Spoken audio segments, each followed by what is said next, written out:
The old house stood silhouetted against the dying embers of the sunset. It was a grand old place, all gables and turrets and ivy-choked stonework.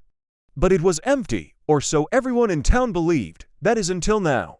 Because as the last sliver of daylight slipped between the curtains, two daring explorers were making their way through the overgrown garden, following a barely discernible path until they came to the front door. Its paint was peeling like sunburn, its brass knocker shaped like a snarling wolf's head. The explorers hesitated here, breathless in the oppressive quiet. Then one of them, a girl with hair like spun gold, raised her hand and knocked. The sound echoed in the sudden hush, followed by an even louder crash as the front door creaked open, revealing a gaping black hole beyond. The girl and her companion, a lanky boy with a shock of white hair, exchanged uneasy glances. Then the girl stepped forward, her eyes gleaming with excitement. "Hello," she called out, her voice echoing in the vast space. "Is anyone home?" A long moment passed without reply, broken only by the creaking of the ancient house as it shifted in the evening breeze. Then, from somewhere deep within the darkness, a whisper floated towards them. "Who's that?" The girl and the boy exchanged another glance, this time panicked.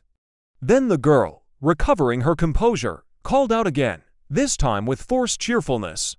"It's just me, a lost explorer seeking shelter for the night. Is that all right?" Another long pause, filled only by the chirping of crickets outside and the whispering of the wind through the gaps in the window panes. Then a slow, deliberate voice spoke again.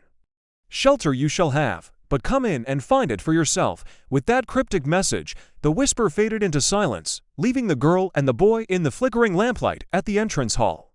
They looked at each other again, this time with undisguised terror. Then the girl took a deep breath and stepped inside. The door closed with a resounding thud behind her, plunging her and her companion into absolute darkness. They stood there frozen, listening to the pounding of their own hearts until they could hear nothing else. And then, just when they were about to give in to the suffocating blackness, a single candle was lit, revealing the grand entrance hall in all its dusty splendor. Suit of armor stood sentinel at the foot of the staircase, their metal visors glinting in the firelight.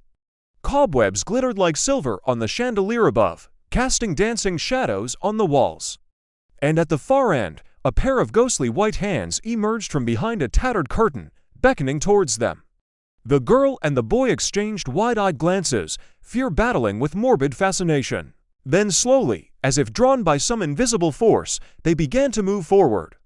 As they ventured deeper into the house, the air grew colder, the shadows darker. Each room they entered was more spectacular than the last, furnished with exquisite antiques and adorned with tapestries that depicted haunting scenes of a bygone era. But no matter how beautiful or enchanting these rooms were, they couldn't shake the feeling that they were being watched, scrutinized by unseen eyes from behind cobwebbed windows and suits of armor. At last, the ghostly hands in the distance beckoned again, and the girl and the boy hurried towards them, their footsteps echoing in the vast emptiness. As they approached, the room swam into focus, revealing a grand ballroom with a high-vaulted ceiling. In the center, beneath a crystal chandelier, a lone figure stood waiting. She was dressed in a flowing white gown, her back to them, her shoulders shaking slightly as if in sadness. The girl and the boy froze, unsure what to do or say. So the girl, summoning her courage, stepped forward and called out, "Hello, are you a ghost?" The woman turned slowly, revealing a face of ethereal beauty framed by long flowing hair. Her eyes, however, were filled with an otherworldly sadness. She regarded the intruder silently for a long moment, then began to speak in a voice like rustling silk. "Who are you, and what brings you to this forsaken place?" The girl hesitated, then introduced herself and explained their predicament, hoping for shelter for the night. The ghost listened patiently, her translucent fingers toying with the hem of her gown.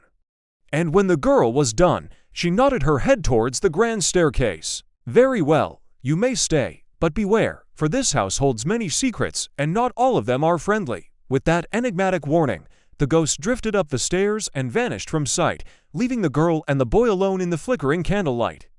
They looked at each other, their eyes wide with wonder and a burgeoning sense of adventure. Then, taking a deep breath, they began to explore, like, and subscribe.